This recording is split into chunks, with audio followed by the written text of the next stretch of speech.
brings me to the fifth wave, which is educating everyone. Educating everyone is this idea that marketing is dead. The days of us sitting down watching an ad for 30 minutes is gone. The days of us showing up to listen to someone talk for 30 seconds or 3 minutes on something that is going to educate us, where we can learn something, that's how we're doing everything nowadays. And so you're going to notice all the videos I showed this morning, you're getting some learning from it as well as entertainment. This is transforming the way through frictionless connecting. We're getting all the universities in the world that are sharing information. This one is from the Australian. So this is an article from the Australian, March the 6th, so this is just last week. Top unis will take anyone, thanks to MOOCs, which are massive online courses. At the moment, I'm enrolled in Harvard, Vanderbilt, University of Melbourne, studying entrepreneurship, economic history, and something else I can't recall now. This is like the person who wrote this. Bottom line is that you have the access to all the information from the top people around the world because they're giving it away for free. Why would they do that? They're doing it because they know the more people that get educated or start into the habit of getting educated. This is Coursera, which is one of the biggest ones. This is edX, which includes Harvard, MIT. They're all giving away their stuff for free because they know that what people are really looking for is the experience. They'll still pay to get there. In fact, this whole model was developed by these guys. Chris Anderson, who I met, who came to Green School, he basically set up TED, or he took over TED, where at that point, not many people knew about TED, and the people who did were willing to pay a little bit of money, but not a lot, to show up at the conference. He decided to give all the information away for free. He videoed everything, put it all onto YouTube, so everyone's heard of TED today, but the people who actually now come for the experience, they're paying like $3,000 to $5,000 for a ticket, and it gets sold up over a year in advance because there's so many people that know about it that those who want the experience is only a small percentage of them, but it means he doesn't have to do any marketing because the education does the marketing. We started doing the same thing on our site with something called WDO, which is video, and this is basically where all the ones that have been watched the most get up to the top, so you can see what other people are watching, everyone's making comments and so on, and everyone's coming for these little bite-sized pieces of information on our site. Khan Academy doing the same thing. You can see there, Khan Academy now is going global. The way they go global is they're in all different languages. On the right there, Google Translate now allows website owners and visitors to edit translations. So there's already a bar you can get for Google, which allows you to be able to make your website something that can be transformed into any language. So any language in the world, people can come and do it. Now what they've allowed you to do is basically turn on the ability for people who come from a different language to be able to correct whatever the computer hasn't done properly, for you to approve those changes. So as a result of that, you've got the rest of the world correcting in every single language what your website's like. To not do this makes no sense. But to not know about it is one thing. Once you know about it, you just get it as an action to say, I want my website to be in any language, which is what we've done. And then this kind of comes down to my experience of what happened when I shifted my thinking from being a teaching teacher to a leading learner. It meant that I had to start connecting with all sorts of other people around the world in the experience side. So I traveled for the Clinton Global Initiative. These guys here, Singularity University, I got involved in several years ago. A lot of the information I'm sharing with you, I wouldn't know about if I wasn't connecting with the top minds there. This was set up by Peter Demandis, who set up the X Prize, and Ray Kurzweil, who had a book called Singularity is Near, and he's now working with Google, where all the top people from Larry Page to people like Elon Musk, who runs SpaceX, Richard Branson, all the top people all are connecting in with sharing about the future. And this is happening more and more. Whatever it is that you want to have as your future self, there are peer groups out there already who are looking for your support in the same way that you heard Heather talk about connecting up with Supercamp, where they said, well, we've been waiting to do it for 18 years. They're all waiting for you. It's just a matter of you taking the action to be part of those groups. And I chose a number of groups that I joined. Okay, so this one here, which is the Genius Mastermind group, which is taking me to Necker Island in April, where Richard Branson has given us a week with him to focus at entrepreneurship in the future, and there's about 30 of us going on this. So we're gonna have a week together on this, and I'll be doing some webcasts from there too, for my mentoring clients and so on, because for me, this is so much about sharing and cascading information up and down, because collectively, I think that's the way we're gonna make the biggest difference for the future. And then similarly, this is another group, Maverick 1000. So these are the groups that I have chosen as my groups. Gone are the days where everyone's out there doing it separately. Everyone's now out there working collectively to make that difference. Where does this all happen, or how do you show up within spaces? For me, this is what it's about as well, it's about creating the spaces where all of this can happen. So we have something that's happening here, which is our resort in Bali. And I'll talk more about this afternoon. And we call it iLab. And iLab is about basically looking at a wider future. So iLab, so this is basically where we have entrepreneurs who come for a month at a time, and in that month it's an incubator, which basically allows the entrepreneurs to learn one thing, which is what I learned about 5 years ago, which is the answer to the question, how can I run my global empire from an iPad on a beach? That's it, right? That's the question. How can I run my global empire from an iPad on a beach? Because there are answers to that question. And anyone, once you know the answers, that apply to anyone, no matter, even if you don't have a global empire, it applies. Because basically there's a way to do it. So we call it iLab, and we have a whole bunch of people coming. And in fact, the actual cost of being on it is like less than generally the cost of even staying at either a resort or even renting a family home because of the way we've designed it. But iLab. Any guesses why it would be called iLab? Any thoughts? Any volunteer thoughts? iLab? Bali. There we go. Bali backwards. All right. So the whole idea of this is basically how we go about looking at things differently, right? And how when you look at things differently, you suddenly realize instead of there being a place in the future that you might want to go to, you turn it around and start from that place and see what happens. That's kind of what I did. That's how I ended up in Bali. I said, like, when I finally retire, I want to be in some paradise island somewhere where I can enjoy my life. And it's like, well, why not just start there now? And so just switch it around and say, what would it take to make that happen? This is what it means to fast forward. It's going to the end of the story first to see what it looks like, and making sure it's exactly the story you want in your life, and not living a life that's accidental, living one that's deliberate, because you're clear on where you want to head. And then you enhance yourself by really making that the best story you can possibly make. And it's the same as Leonardo da Vinci drafting out before he even paints anything exactly what he wanted to paint, and only when he actually gets it right does he then spend the rest of his time focusing at the masterpiece. So this here is about part of that, and it's part of Vision Villas, which is our resort. And we call it Vision Villas because it's not just there to get vision, which is to actually, we have a library there, we have a conference center there. It's also there to give vision. And this is John Fawcett in the middle there, my parents on the one side, there's me and my wife Renata on the other side. John Fawcett's been out, he's Australian, he's been out for 20 years, given over 20,000 Balinese their eyesight back. He's got all these mobile labs that go out basically doing cataract surgeries. For $100, you can give someone their eyesight back. And what we decided is everyone who stays at Vision Villas will donate to the John Fawcett Foundation, which means you physically are getting vision and giving vision as well. There's that great saying by, there's that great saying by Helen Keller, which is, life is either a daring adventure or nothing, and she's someone who had great vision. However, she's someone who couldn't see. And there's an element about what true vision is, which we'll get to this afternoon, which comes from having this future presence and seeing things at a deeper level.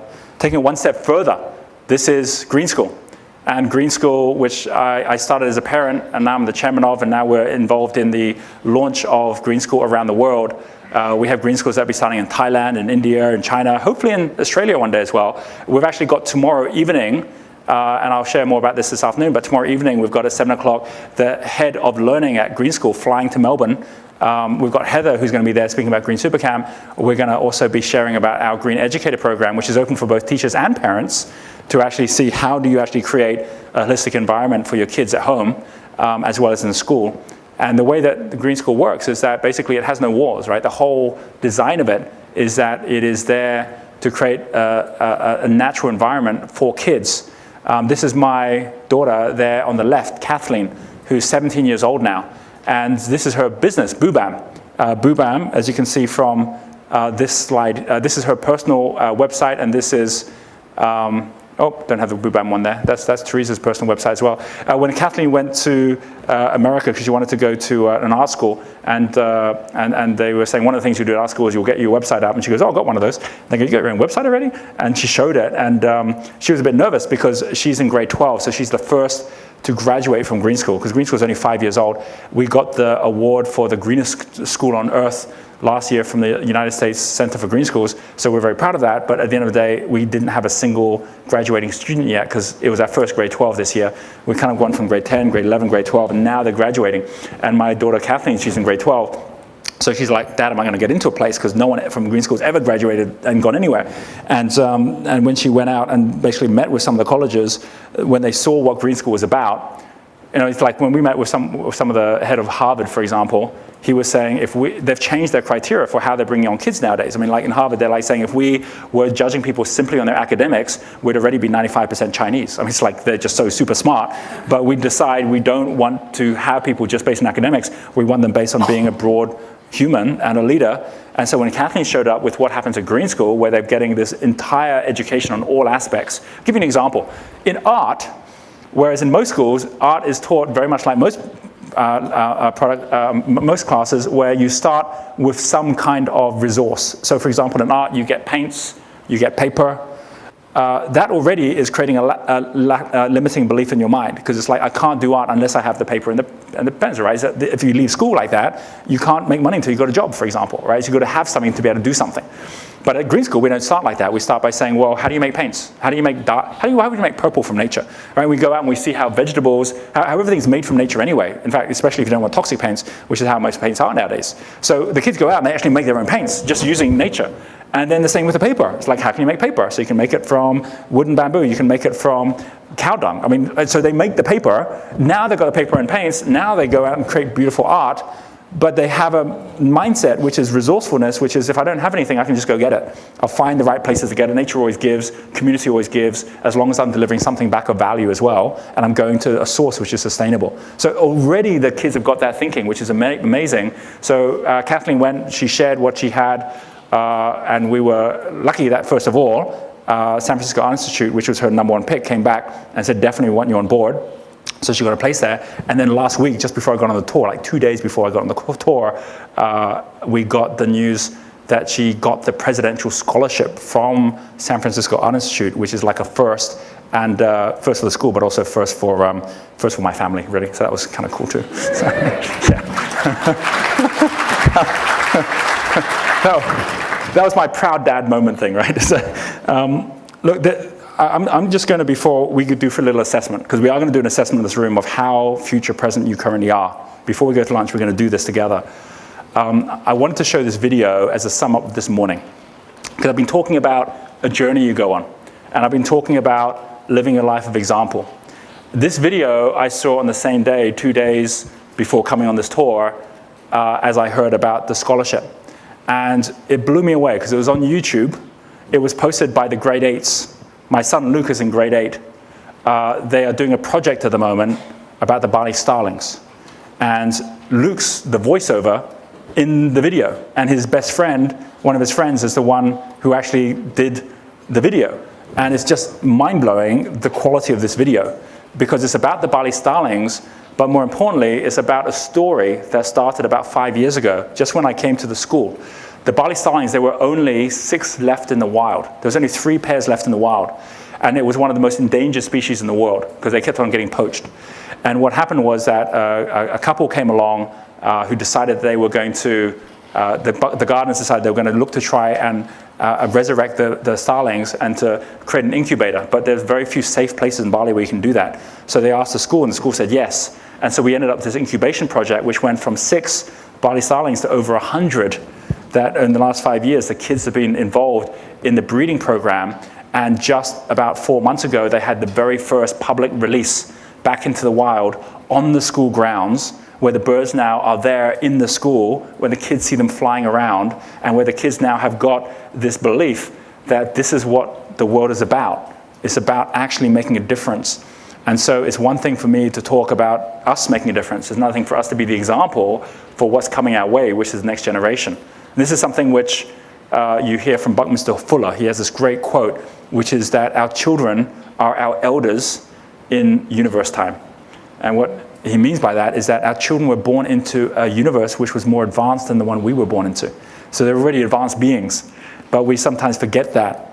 And when I watched this video, especially seeing Luke in it, by the way, if you're wondering which one is Luke, not only is he the voiceover at the beginning, he's got the guy knitting. He's actually, I didn't even know my son could knit, right? He's like, he probably learned from YouTube, but anyway, he's doing the knitting too. But I'm sharing this just to show what the next generation has got to teach us about the way that we should be treating this planet.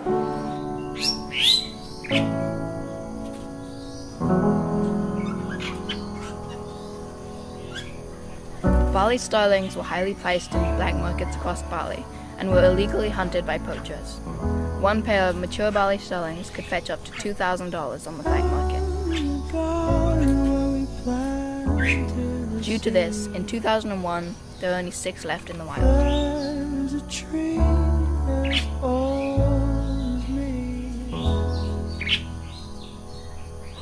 The bigger one started, the whole program started in 1991 when 2 pairs brought up by Bradley and Debbie Gardner to Bali. They thought that the Bali starling needed help, so they wanted to start a program giving Bali the Bali starling back. We release the birds, and there is an education program, and the student can be a part of the whole thing. But still, it is the Bigger Ones Foundation's bird, so it is the collaboration between the Bigger Ones Foundation and the Green School. Held on as tightly as you held on me. Held on as tightly as you held on.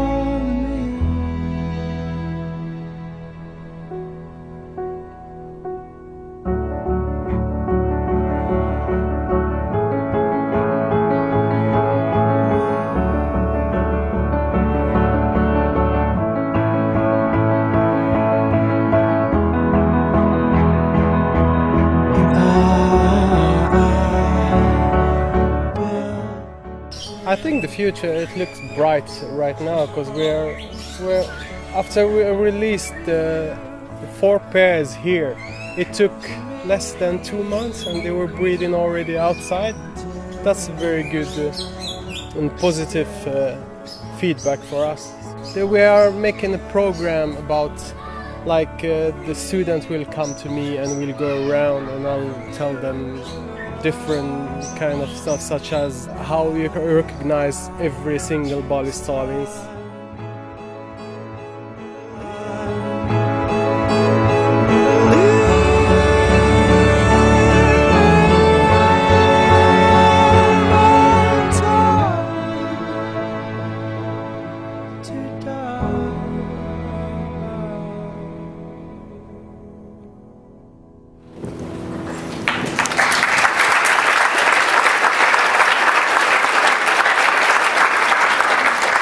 So 2 messages from that. The first is that as we go through the rest of today, there's going to be people that are close to you, people you care about.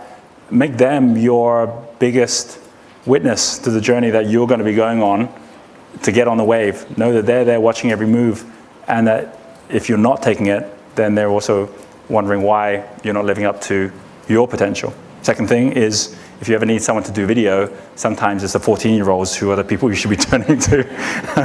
This is